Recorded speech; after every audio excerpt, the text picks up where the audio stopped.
Hello guys, welcome to my YouTube channel. কেমন আছো তোমরা? এখন আমরা কথা বলবো হচ্ছে ইন্ডিয়ান এবং ইন্টারন্যাশনাল সিনেমার অনেকগুলো আপডেটস নিয়ে।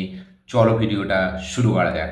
সব থেকে প্রথম আপডেটটা হচ্ছে সাকিব খানের নেক্সট সিনেমা বরবাদকে নিয়ে। Yes, Shakib Khan back to back তিনটে সিনেমা পরপর সুপারহিট দেওয়ার পর তার আপকামিং যেটা রিলিজ হতে যাচ্ছে সিনেমা দরদ, সেটা সেপ্টেম্বরে রিলিজ হবে। 29 আগস্টের পর থেকে প্রমোশন চালু হবে, এটা আমি বলেছিলাম। তো নেক্সট সিনেমা যেটা হবে বরবাদ, যেটা মেহেদী হাসান হৃদয় ডিরেক্ট করবে, যেটা আমরা সাকিব খানের অপোজিটে ইদিকা পলকে দেখতে পেতে চলেছি, যাকে আমরা প্রিয়তমাতে দেখেছিলাম। তো এই ফিল্মের শুটিং নাকি পরের মাস থেকে এই ফিল্মের কাজ চালু হতে যাচ্ছে, এবং এই ফিল্মের অফিসিয়াল অ্যানাউন্সমেন্ট নাকি সেপ্টেম্বর থেকে আসতে চলেছে। সাকিব খান এখন আমেরিকাতে আছে, ঠিক আছে, 26 তারিখ নাকি মানে বাংলাদেশে আসবে, তারপর থেকে নাকি এই সিনেমাটা নিয়ে কাজ চালু হয়ে যাবে, এরকমই আপডেট উঠে আসছে। দেখা যাক এই ফিল্মের অফিসিয়াল অ্যানাউন্সমেন্টের ডেটটা কবে হয়। শোনা যাচ্ছে এরকমও যে এই ফিল্ম নাকি টাইটেলও চেঞ্জ হতে পারে। এই ফিল্মের টাইটেল এখন বরবাদ আছে, সেটা নাকি চেঞ্জ হতে পারে পরবর্তীকালে। দেখা যাক Shakib Khan back to back এতগুলো সুপারহিট ফিল্ম দেওয়ার পর তার নেক্সট ফিল্মটা কতটা বড় মানে হাইপ জেনারেট করতে পারে, কতটা ভালো রেসপন্স আনতে পারে, এটাই দেখবার মতো বিষয় হবে। দেখা যাক কি হয়। আজকে নেক্সট যেটা আপডেট সেটা হচ্ছে থালাপতি বিজয়ের রিসেন্টলি রিলিজ হতে যাচ্ছে সিনেমা, যেটার নাম হচ্ছে goat the greatest of all time. সেই সিনেমার ট্রেলার রিলিজ হওয়ার পর থেকে সেই সিনেমাটা নিয়ে একটা নেগেটিভ মানে অভিযোগ উঠেছে, যেটা হচ্ছে হিন্দি ডাবিংটা খুবই জঘন্য লেগেছিল আমারও। একদম বেকার একটা ডাবিং মনে হয়েছিল আমার আমার হিন্দি চ্যানেলে সেই ট্রেলারের রিয়াকশানের সাথেও আমি বলেছিলাম, এবং আমরা বাংলা চ্যানেলে যখন ট্রেলার রিভিউ করেছিলাম তখনও আমি বলেছিলাম যে হিন্দি ডাবিংটা পুরো একটা জঘন্য ডাবিং হয়েছে। তো মেকার্সরা যেহেতু চারিদিক থেকে এটা নিয়ে অভিযোগ আসছে, তাই জন্য মেকার্সরা ঠিক করেছে নাকি হিন্দি ডাবিং চেঞ্জ হবে, এবং সাংকেত মাত্রে নাকি বিজয়ের গলা দিতে চলেছে, এরকম একটা আপডেট উঠে এসছে যে সাংকেত মাত্রে নাকি নতুন করে ভয়েস দেবে এই সিনেমাতে থালাপতি বিজয়ের জন্য। দেখা যাক সেটা আমরা সিনেমায় পর্দায় দেখতে পাই নাকি, নাকি এটা শুধু শুধু একটা মানে ওই জাস্ট ঘটানো, ঠিক আছে, ইচ্ছা করে বলা, যাতে সিনেমাটা লোক অডিয়েন্সে দেখতে পায়, এই সিনেমা হলে দেখতে যায়, এটাই দেখবার মতো বিষয় হবে। দেখা যাক কী হয়। এবং পরের আপডেটটাও গোটকে নিয়ে, দ্য গ্রেটেস্ট অফ অল টাইমকে নিয়ে। তো থালাপতি বিজয়ের এই সিনেমাটায় তেলেগু স্টেটের রাইটস বিক্রি হয়েছে 30 কোটি টাকা। ইয়েস, থিয়েটিক্যাল রাইটস সেল হয়েছে 30 কোটি টাকায়। এই ফিল্মটা হিট হওয়ার জন্য 30 কোটি টাকা শেয়ার এবং 50 থেকে 55 কোটি টাকা গ্রস কালেকশন করতে হবে তেলেগু স্টেটে, তবে এই সিনেমাটি হিট হবে।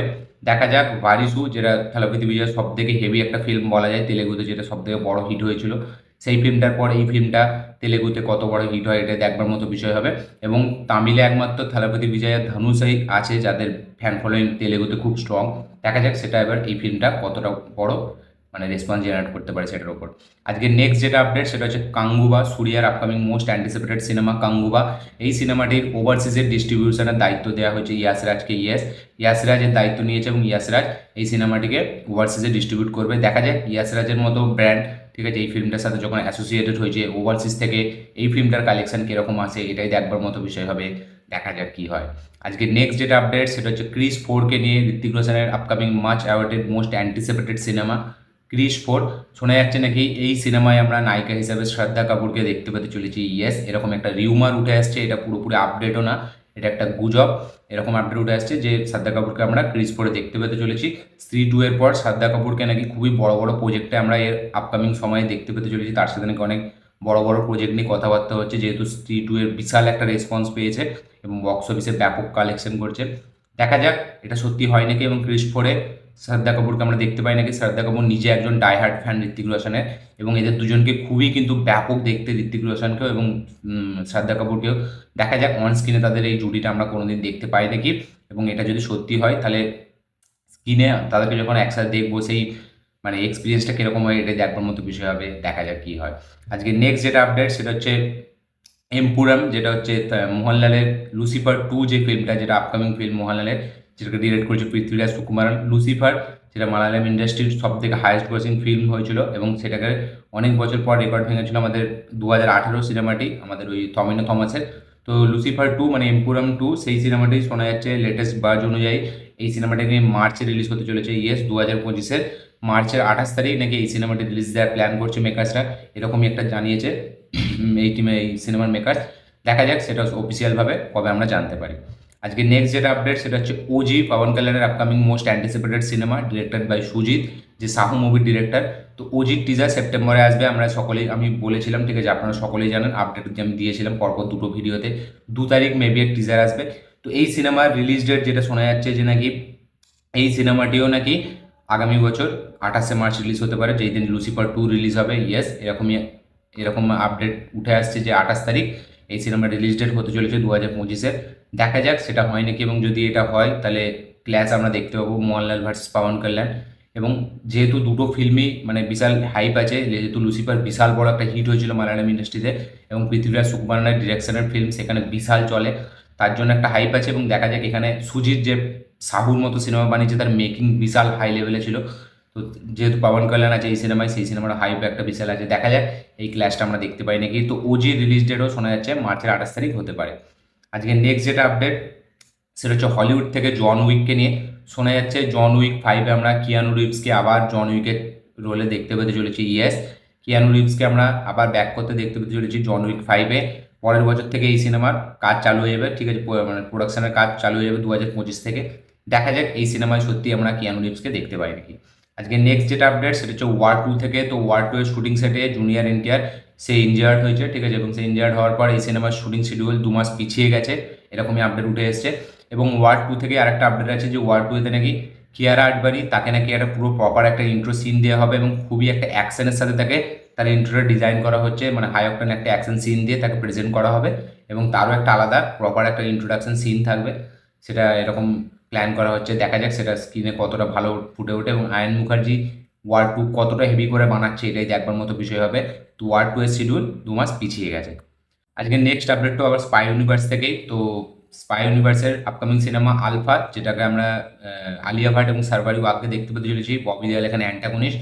তো এই সিনেমায় আলিয়া ভাটের যে মেন্টার সেটা থাকতে চলেছে ঋত্বিক রোশনের স্পাইয়ের এই কবিরের ক্যারেক্টারটা। ইয়েস, ঋত্বিক রোশন এখানে মেন্টারের চরিত্রে আমরা দেখতে পেতে চলেছি আলিয়া ভাটের। প্রথমে শোনা গেছিল শাহরুখ খানের পাঠানের ক্যারেক্টারটা আমরা দেখতে পাবো, কিন্তু এখন শোনা যাচ্ছে যে না, ওয়ারের কবিরকে আমরা মেন্টার হিসেবে দেখতে পেতে চলেছি আলিয়া ভাটের। তো আলফা সিনেমায় নাকি ঋত্বিক রোশনের ক্যামিও থাকবে, এবং শোনা যাচ্ছে যেরকম যে শাহরুখ খানেরও নাকি একটা ক্যামিও থাকতে পারে। দেখা যাক সেটা কতদূর কী হয়, এবং এরকম একটা হাইপ বাড়ানোর জন্য এরকম মানে বলে থাকে, মানে টিম থেকে আপডেট দিতে থাকে। তো দেখা যাক সেটা ফাইনালি আমরা দেখতে পাই নাকি।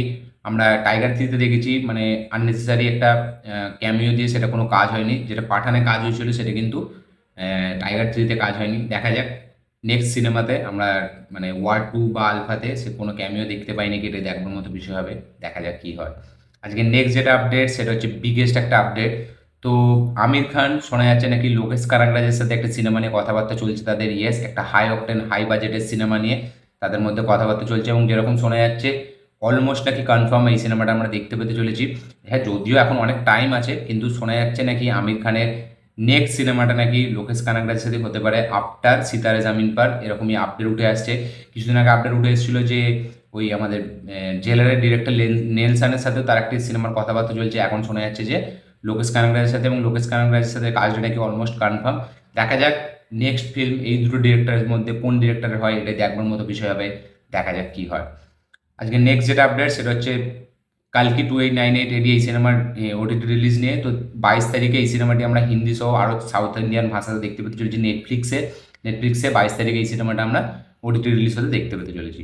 আজকে নেক্সট যেটা আপডেট সেটা হচ্ছে উলভারিনকে নিয়ে। তো ডেডপুল অ্যান্ড উলভারিন ফাইনালি এই সিনেমাটি জোকারের মানে রেকর্ড ভেঙে দিয়েছে বক্স অফিস কালেকশন, এবং এই সিনেমাটি টোটাল কালেকশন করেছে $1.7 বিলিয়ন ক্রস করেছে। ইয়েস, এখনও পর্যন্ত আরও বেশি হবে, এই আপডেটটা কালকের আপডেট ছিল। তো 1 বিলিয়নের বেশি তো কালেকশন করেছে ডেডপুল অ্যান্ড উলভারিন, এবং জোকারের রেকর্ডটাও ভেঙে দিয়েছে, যেটা ওপেন হাইমার করতে পারেনি সেটা উলভারিন করেছে। জোকারের রেকর্ড ভেঙেছে, একটা আর রেটেড ফিল্ম হয়ে একটা আর রেটেড ফিল্মের রেকর্ড ভেঙেছে। দেখা যাক পরবর্তীকালে এই ফিল্মের কালেকশন আরও কোথায় গিয়ে দাঁড়ায়। আজকে নেক্সট যেটা আপডেট সেটা হচ্ছে কেজিএফ চ্যাপ্টার 3-কে নিয়ে। তো বিজয় কিরাঙ্গারু যে হচ্ছে প্রডিউসার কেজিএফ এবং কান্তারার মানে হোমবালা ফিল্মসের, তো সে জানিয়েছে যে কেজিএফ চ্যাপ্টার 3 এর কাজ তখনই চালু হবে যখন প্রশান্ত নীলের হাতে সব কাজ শেষ হবে, এবং কান্তারা চ্যাপ্টার 1-এর মাত্র 30% কাজ হয়েছে, বাকি আরও কাজ বাকি। তো দেখা যাক কান্তারা চ্যাপ্টার 1 যেটা শোনা যাচ্ছিলো যে জানুয়ারিতে রিলিজ হবে পোঙ্গালের সময়, সেরকম হয় নাকি। এবং কেজিএফ চ্যাপ্টার 3 তার মানে এখন সালার 2 আছে প্রশান্ত নীলের হাতে, তারপরে আছে আমাদের এনটিআরের সাথে কাজ আছে। এইসব সিনেমা শেষ হলেই হয়তো আমরা কেজিএফ 3 দেখতে পেতে চলেছি। তো কেজিএফ 3 দেখার জন্য আমাদের এখন লম্বা একটা টাইমের ওয়েট করতে হবে। তো দেখা যাক কতদিন পর আমরা কেজিএফ 3 দেখতে পারি, এবং ক্যান্তারা চ্যাপ্টার 1 কি পরের বছর আমরা সত্যি দেখতে পারি নাকি ডেট পেছোবে, এটাই দেখানোর মতো বিষয় হবে। দেখা যাক কী হয়। আজকে নেক্সট যেটা আপডেট সেটা হচ্ছে থাঙ্গালানকে নিয়ে। তো থাঙ্গালানের মেকার্সরা ঠিক করেছে এই সিনেমাটিকে তারা অস্কারে পাঠাবে। ইয়েস, অস্কারে নাকি এই সিনেমাটি পাঠাবে, তারা সিদ্ধান্ত নিয়েছে যে এই সিনেমাটিকে যাই হোক করে হোক অস্কারে পাঠানো হবে। দেখা যাক এই সিনেমাটি কোনো অস্কার পায় নাকি, এটাই দেখবার মতো বিষয় হবে। দেখা যাক কী হয়। নেক্সট যেটা আপডেট সেটা হচ্ছে ইন্ডিয়ান 3কে নিয়ে। তো শঙ্করের নেক্সট সিনেমা যেটা হচ্ছে ইন্ডিয়ান 3, যেটা রিলিজ হওয়ার কথা ছিল পোঙ্গালে, কিন্তু যেহেতু তারই আপকামিং সিনেমা মানে হচ্ছে গেম চেঞ্জার রামচরণকে নিয়ে, সেই সিনেমাটি ডিসেম্বরে রিলিজ দেওয়ার প্ল্যান করছে। তাই জন্য এই সিনেমাটি মানে ইন্ডিয়ান 3 সেটা পোঙ্গালে রিলিজ হবে না, সেই সিনেমাটি এখন সরে দাঁড়িয়ে নাকি 15ই আগস্ট মানে 2025-এর ইন্ডিপেন্ডেন্স ডেতে আমরা সেই সিনেমাটিকে রিলিজ হতে দেখতে পেতে চলেছি, এরকমই আপডেট উঠে আসছে। দেখা যাক এটা সত্যি হয় নাকি। এবং আমারও মনে হয় যে গেম চেঞ্জারের অনেকক্ষণ পরে ইন্ডিয়ান 3 রিলিজ করা দরকার, কারণ গেম চেঞ্জার হয়তো খুব একটা ভালো সিনেমা হতে চলেছে, যেটা ইন্ডিয়ান 2 হতে পারেনি। তো ইন্ডিয়ান 3 পরের বছর হয়তো আমরা ইন্ডিপেন্ডেন্স ডেতে দেখতে পেতে চলেছি। আজকে নেক্সট যেটা আপডেট সেটা হচ্ছে প্রভাসকে নিয়ে। তো প্রভাস এবং অনুরাগ কাপুরের যে আপকামিং সিনেমাটির মুহূর্ত হওয়ার কথা ছিল, সেই মুহূর্তটা হয়ে গেছিলো এবং সেই সিনেমা থেকে অফিসিয়াল আপডেট আমরা পেয়েছি। এই সিনেমাটি রাজারকার ব্যাকড্রপের ওপর হতে চলেছে এবং 1940 সালের কাহিনীকে আমরা দেখতে পেতে চলেছি। এই সিনেমাতে সেট আপ হতে 1940 সালের এরাটাকে আমরা দেখতে পাবো এবং রাজারকারের ব্যাকড্রপে। এবং এই সিনেমাতে নায়িকা হিসেবে আমরা দেখতে পেতে চলেছি ইমান ইসমাইলকে। ইয়েস, ইমান ইসমাইলকেই, যে এই নায়িকাটারই কথা উঠে এসেছিলো বারবার মৃণাল ঠাকুরের পাশাপাশি, তো তারকেই আমরা দেখতে পেতে চলেছি ফাইনালি। এখন অফিসিয়ালভাবে কনফার্ম যে ইমান ইসমাইলও এই ফিল্মের প্রভাসের নায়িকা এবং এই সিনেমাটি রাজারকার ব্যাকড্রপে হতে চলেছে এবং 1940-এ এই গল্পটি সেট আপ হবে। দেখা যাক ফিল্মের টাইটেল যেটা এখনো পর্যন্ত ফৌজি আছে সেটা কি চেঞ্জ হয় নাকি ফৌজি রাখা হয়, এটাই দেখার মতো বিষয়। এবং এই সিনেমাটি নাকি প্রভাসের বাকি সব সিনেমার থেকে অনেকটা আলাদা এবং বিশাল একটা বড় বাজেটের বড়োভাবে শ্যুট করা হবে এই সিনেমাটিকে। দেখা যাক সেটা স্ক্রিনে কতটা ফুটে ওঠে, এটাই দেখার মতো বিষয় হবে। দেখা যাক কী হয়। লাস্ট যেটা আপডেট সেটা হচ্ছে মোহনলালকে নিয়ে। তো মোহনলালের আপকামিং সিনেমা বারোজ, যেটা 3D-তে রিলিজ করা হবে। তো এই সিনেমাটি শোনা যাচ্ছে যে 3 অক্টোবর রিলিজ হতে চলেছে। ইয়েস, 3 অক্টোবর এই সিনেমাটি রিলিজ হবে এবং এই সিনেমাটিকে কিন্তু মোহনলাল নিজেই ডিরেক্ট করেছে বারোজ। তো দেখা যাক ফিল্মটা মালায়ালাম অডিয়েন্সকে কতটাভাবে অ্যাট্রাক্ট করতে পারে এবং এই সিনেমাটি 3D-তে কীরকম লাগে, এটা দেখবার মতো বিষয় হবে। তো মোহনলালের পরিচালিত সিনেমা বারোজ, সেই সিনেমাটি 3 অক্টোবর রিলিজ হচ্ছে। এই ছিল আজকে টোটাল আপডেটস, ইন্ডিয়ান আপডেট, তার পাশাপাশি ইন্টারন্যাশনাল আপডেট। এই আপডেটগুলো জেনে আপনাদের কি বক্তব্য অবশ্যই কমেন্টে জানাবেন। আমার এই ভিডিওটি ভালো লেগে থাকলে লাইক শেয়ার কমেন্ট করে দিন। চ্যানেলটিতে নতুন হলে চ্যানেলটিকে সাবস্ক্রাইব করুন, বেল আইকনটি প্রেস করতে ভুলবেন না। দেখা হচ্ছে পরের ভিডিওতে, ততক্ষণের জন্য বাই।